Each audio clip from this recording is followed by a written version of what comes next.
Bonafide Hustler here, and last weekend I went to garage sales and I found some cool stuff, and I would like to show you those cool things here on this video.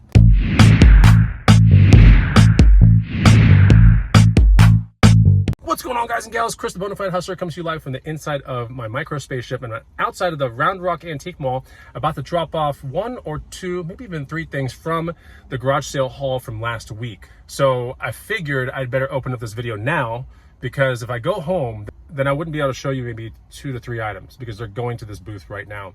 So don't forget to follow me on Instagram at the Bonafide Hustler, and you can get the free money making guide. First link down below, it'll teach you some items that you can start looking for that are predominantly used that you can sell for more money. Okay, so here's the actual thing that's going to the Round Rock Antique Mall. And the very first item that I wanted to show you was this like kind of suede extra 2XL jacket. So this jacket is a longer type jacket. It's made by Dollhouse. And we're only going to be asking about 60 bucks for this thing, but it's pretty cool. It's kind of crushed suede kind of look to it. Nothing crazy. This was $5 at a garage sale. It was pretty long, you can see. And we'll be asking about 70 to 75 bucks for this in the booth. So this is getting dropped off today. Some other things that are getting dropped off today are from my girlfriend. These are her boots, and this didn't come from garage sales this past weekend, but these two things did. This was 25 cents at a garage sale. This is a vintage Seinfeld hat. Should sell in the booth for around 20. Vintage St. Louis hat. I think it's Cardinals, I want to say. This will sell for about 15 to 20, maybe 10. And then we have these Disney VHS tapes. There's a whole bunch of them. No Chicken Little or anything like that, but there's 11 tapes in there that I got for $3 at a garage sale. And we have stuff from Lion King to Land Before Time and 101 Dalmatians and all that kind of stuff, and it just keeps going. You can kind of see what I'm talking about right here. VHS tapes aren't like, oh my God, they sell for so much money. They don't, but usually I'll make 2 to 3 bucks on each one. So if you do the math, I spent, $3 on 11 tapes, and on the check I'll be getting somewhere between $258 and about $258 to like $275 for each one. Then you can kind of see what I'm talking about. And they do sell on a pretty regular basis. So I want to put them in the booth, minimal amount of time to put the tags on them. And Disney stuff does sell pretty well, especially the tapes. But other VHS tapes and stuff like that, they sell okay. But the Disney ones are the ones that seem to do very well. Back at the Hustler Casa, I'm going to show you the other stuff that we found from that garage sale. Okay, we have some more hats. These are pretty cool, actually. So I did not put this in the booth because I don't want it to get stolen or potentially stolen. ABC Sports hat. I already got a $20 offer for this on eBay. I totally declined it. But yeah, I think I can get about 50 to 75 bucks for it. So I'm gonna hold out for that. Crushed nylon, really neat. And definitely super vintage, so that's cool. And then we got this awesome hat. Look at that, Microsoft Windows 2000. Talk about a throwback. Anyway, this is pretty cool. It's a Dell hat. This one is probably gonna shake out, strangely enough, between about 40 and maybe 60 bucks. Pretty cool hat. And the 4 hats that you saw in this video was like the St. Louis Cardinals one, it was the Seinfeld one, this one, and this one. They were all part of, like, I think they were $1, so they're 25 cents a piece, but they were also rolled into some other deal that I did, but whatever.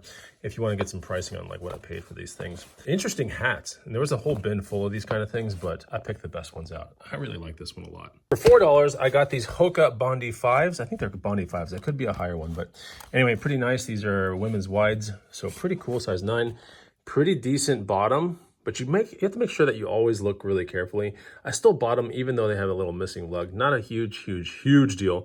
I do think I can get them moving for 50 bucks on the bay. For 10 bucks, this is a no-brainer. This is a Omega juicer. This is a VTR or VRT 350. This is a masticating juicer, right? Pretty cool. It's not the one that I like to mess with, so I'm not going to keep this one, although I have used a similar model, and I just didn't like it a whole lot. And it does get kind of, I don't know, the pulp, if it's thick, especially from beets, will get kind of stuck in this thing. So, I have another one called like a something 8000 or 8600, which is way better. And it's more like this way. So like this one's more upright. It's a masticating juicer. Well, I have one that goes this way. That's the second most popular Omega juicer, that you should be looking out for. But this is pretty good. And this is going to probably sell locally for about $50 to $70. The last 3 finds are pretty interesting. And I'm hoping that some people online can definitely help me with one of these things. So let me know if you know more about one of these watches. I don't suspect that it's real, but maybe it is. You let me know. But let's take a look at these watches. I paid $1 for each one of these watches. Now this one's pretty cool. This one is a jellyfish. This is a Swatch jellyfish. So this is from the 80s. Really nice, condition, original band, everything. Yeah, pretty cool Swatch right there. It's called the jellyfish. This usually sells between 50 and about 80 bucks. So that was absolutely a buy right there. Cool Timex digital watch right there. Pretty neat. So anyway, these are the KSL series watches. and they make different models of this, but this is just a simple, you know, steel band. It's pretty neat. But yeah, I'm not going to actually, you know, get these things working. I'm going to sell them as untested. I think this thing could probably sell between 30 and about 60 bucks right here. All right, here's where I need help with. I don't suspect that this is real, but even if it was, I don't think it would fetch any more than like, I don't know, 50, maybe 60 bucks. But we do have a Gucci watch right here. I think it's a real Gucci watch. We have a nice, you know, authentic leather band. And I just cannot tell. You can kind of see the quality of this watch. It's not the greatest. I'm definitely not going to get into it and spend any time cleaning it, putting a battery in it, nothing. I'm going to sell it as is. But the problem is there's so much authentication in eBay and everything that I don't want to risk my account on something stupid like this. So what do you guys think? You think this is a real Gucci watch, like a female Gucci watch? Let's get a little zoom in right here. What do you think? Based upon what you can see in this video, do you think that's real? And like I said, it's got some wear and tear on it. I just don't think it's going to fetch that much at all, but I think it is a real Gucci. Pretty cool, huh? So comment down below and let me know what you thought of this garage sale haul. It wasn't the greatest haul, but at least I found some cool stuff, and I already put everything to market except for the Gucci watch. And yeah, you know, that's kind of the way that I like to do it, is when I come back on Saturday from garage sales, I try to put everything where it belongs, on the avenues it belongs. If it belongs on something local, then it'll go there. And that way, everything from there moves into my garage. It ends up in a bin like this, and then I put it into boxes that end up on the box wall. And, you know, it's just kind of how I like to keep my eBay business going. That way I don't have any death piles or anything crazy like that. But if you enjoyed this video, please hit a thumbs up, and I'll see you on the next one, and we'll see what we'll find at garage sales on the next weekend. Take it easy. Goodbye.